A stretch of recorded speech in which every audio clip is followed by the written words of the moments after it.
Reef DVM's coming at you today with kind of an interesting project. The kids wanted to, for their clubhouse in the future, which we haven't built yet, want to have a lamp in it. And I decided for a 4-H project that maybe my middle child, Tabitha, wouldn't mind building it. So I kind of gave her at least, the advice as to how to put it together. I gave her some simple wiring there, a socket with a couple wires, and we started using some black iron or plumbing iron, and it took us a little bit to kind of figure out how to do it.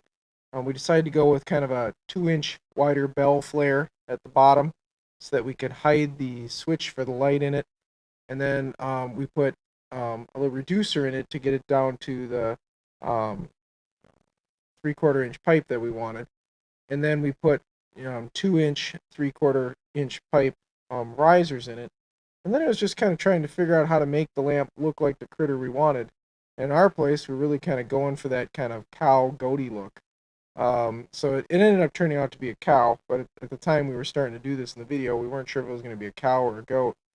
She's putting 90-degree elbows here on, and again, we're going to take one of these legs, put a switch in it, run the wire up the middle of it and out the nose, and that'll be the light. There she's got kind of an iron cross going on, and then she's using 1-inch threaded 3/4 on each side to hook that together.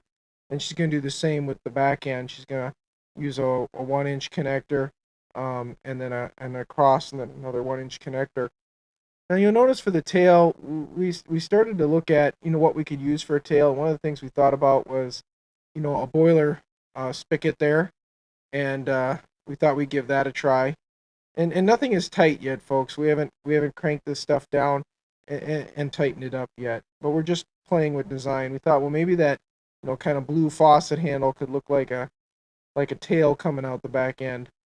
But because of the way that the spigot has a down drain on it, and I would have had to gut the inside of it to be able to run the cord out of it, we just decided not to do that. That piece in the middle, I think, is an 8-inch piece of 3/4, and then she's kind of starting the neck with a 1-inch reducer, and then a 90, and then another 1-inch. She's just kind of trying to create it.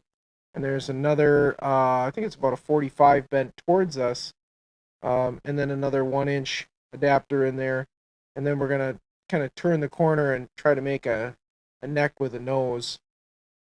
To do that, she's going to use another 4-way iron on the top, and then that hopefully would let us get a set of ears and maybe even a set of horns on this critter.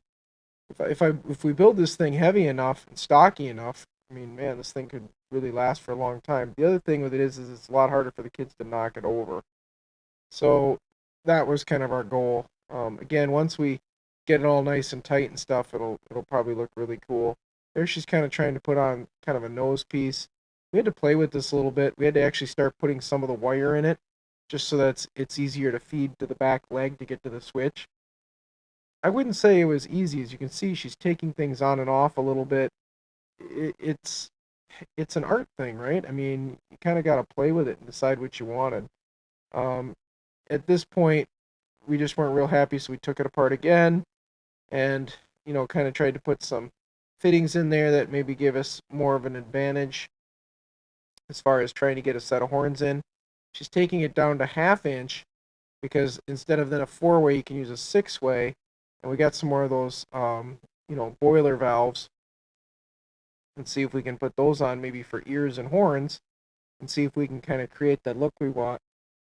These are just spigot ends for air blowouts or whatever you want to do. That's what those gold things are. But this really wasn't the design we wanted. The ears look a little small. They're far out. The horns aren't big enough.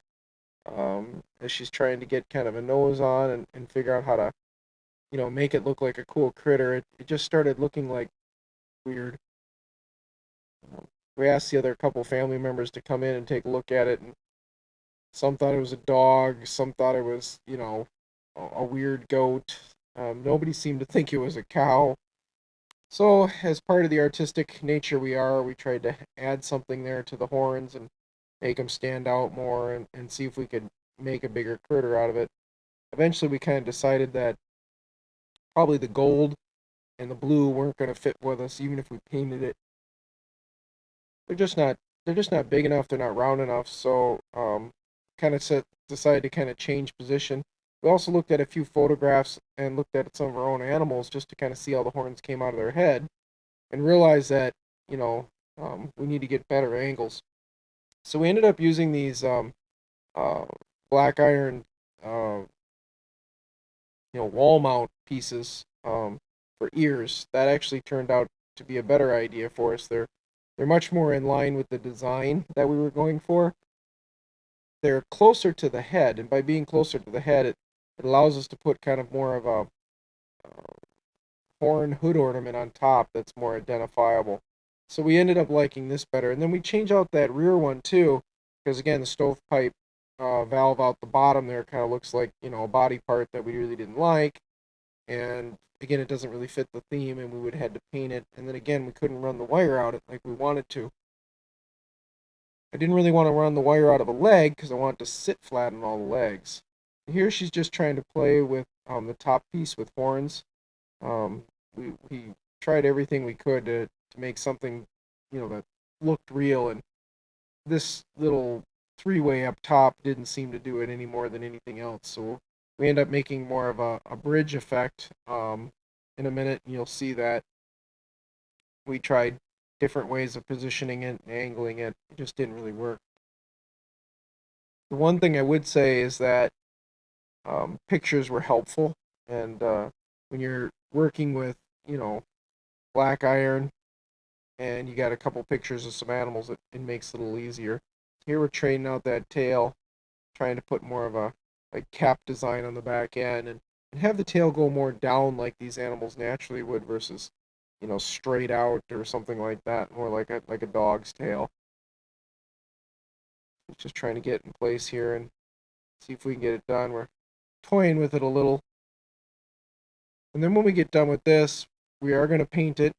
The type of switch, at first I was going to do a rocker switch, but then again, we're doing it all in black steel, right? So if you're playing with the black plumbing iron, why not, you know, why not make it a touch light? Because it's really easy to ground out metal lights. There you go. So she's kind of making a cap to it. And of course, right now she's got it up, but again, we realize it needs to go down. We're going to add one of these touch sensors. She's going to finish wiring it up, and we'll eventually get it to painting.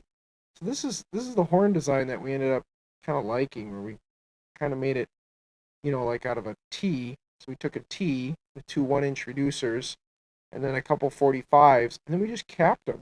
Just got the caps and put them on, and that actually gave us kind of the best horn design.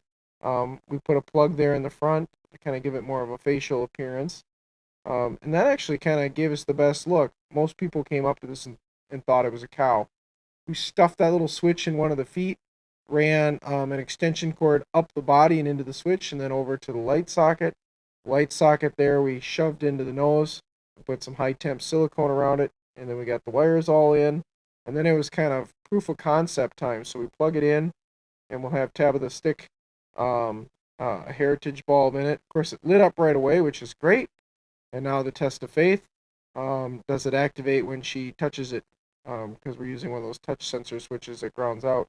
And it does great. It's got kind of a off, very low, a medium, and a high. This is exactly what we wanted for the kids. Now in this picture, she doesn't have the horns on it up top, but that's because we're also trying to get it ready for painting and tightening. Tightening was the biggest pain on this thing because you really got to think about tightening it from the middle out. And you got to be careful when you start spinning things around that if you do have the wires in it, that you're not twisting the wires. So, caveat to putting this all together was going slow with the tightening. I mean, it's easy to tighten the ears, it's easy to tighten the nose, it's easy to tighten the tail, but the legs, kind of up as they come up into the hip or the back structure in the back of the critter, is a little bit more tricky. But here it is working pretty nice for her. And again, because she'll probably take this to the fair, and we want it to be around a long time, not turn into a bucket of rust. I think we're gonna get it painted up here. But overall, it looked absolutely fantastic. So I'm real pleased with how it turned out. So here we are, we've got it flipped upside down, we've got the nose kind of taped off, um, and we're just starting to spray it up. We're going to use the rattle can method because that's the easiest for, 11, 12-year-old girl to use. And we're going to go with a Rust-Oleum metal-based hammer finish and pretty much the same color it is, just maybe a hair darker. And, we toyed with the idea of making it a Holstein, black and white, but, we just decided we'd hammer it out, let the metal kind of speak for itself, and just have a uniform color that, wouldn't rust so much. And it seemed to paint really well for her. Here she's got it flipped around the next day, and she's painting it because you got to get this paint on within, a small window of time. If you don't, it'll crack, bubble, or peel on you. So you don't want it to lift. So she's doing a pretty good job. She's taking her time and trying not to overspray and trying not to get any runs in it. At this age, the paint cans are kind of tough on her fingers. It gets a little sore. Keep trying to keep push them down. And obviously, I want to do a lot of short strokes as she's using the rattle can, and you know, not get it overly painted and full of runs and drips. She does a nice job on this. This turns out really well for her. It looks really good. Now on the bottom of this, since it might go on a countertop or a wood area or something like that in the clubhouse, we're probably going to put some felt feet. The other advantage to that is it'll cover up that switch on the bottom so we don't see it and we don't, bug or mess it. And I'll probably just get like 2-inch felt circle pads and just with the double-sided stick tape and just, stick them right on there. That bag that you see out the back of the tail is just housing the cords so we don't get that full of paint. Because again, you kind of got to wire it up as you go. It's really not hard to wire. We bought a 6-foot extension cord with no end on one end from the local Menards. We ran that up the tail and down the leg where the black can grab the switch. And of course, the commons grab the common. And then we came out of the switch with the black and ran with the common all the way up to the light. And then inside the foot, we just attached it to the side with the metal it's green sensor cord for the grounding aspect of it to turn the switch on and on when you touched it. Here she's just putting on these feet. These are 2-inch felt feet. You can buy these at any Menards, Home Depot, Lowe's store. And she's just peeling the double sticky backing. It is all painted up at this point. It's dried for a couple nights. It's looking real good. She's just matching up the feet with the bottom. It's just a nice cosmetic thing. It'll make it a little easier to move around and certainly prevent it from scratching whatever woodwork or counter that we stick this thing on. This thing's literally probably got a weight of like, I'm not kidding when I say it's probably 15 pounds. It's not the lightest little critter. Like I said, the bottom feet are like a 2-inch to maybe a 1.5 flare. And then they got the reducer getting them down to that, 3/4 pipe. And then you've got all the other 3/4 pipe. As far as the cost of this thing goes, I guess it depends what you get most of the pipes for. A lot of the black iron in our area is anywhere between about $2 and $5. Obviously, the 4-ways and the 5-ways and the 90s, they're all in that $3 to $5 range. So when you start adding this up, it's like can add up pretty quickly. If you said everything is even $3, just on each individual leg, there's the 2-inch on top, the 2-inch on bottom, the elbow and the flare at the bottom, and the reducer. Well, that's 5 pieces, so each leg is $15 if you want to think about it that way. If they're $3 a piece, and obviously you've got 4 legs, so right off the bat you're out $60 there, and you put a body and a head on it. So I would say probably the whole project we're pushing probably um, an $80 lamp.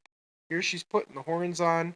We painted those kind of a bronzy color just to make them pop a little bit more, just to kind of give the idea that those are horns. And then basically we're gonna step back and show this off a bit. She's pretty proud of it. She's gonna make a little display and she'll get this judged at the county fair, and then it'll become a usable light in the clubhouse for them, and I think they'll really like it. It's a neat little 4-H project to do. It's kind of crafty on the farm. It turned out really well. I hope you enjoyed watching, folks. Please like and subscribe and keep following our farm family as we show you around the homestead and take care of things around here. Thanks.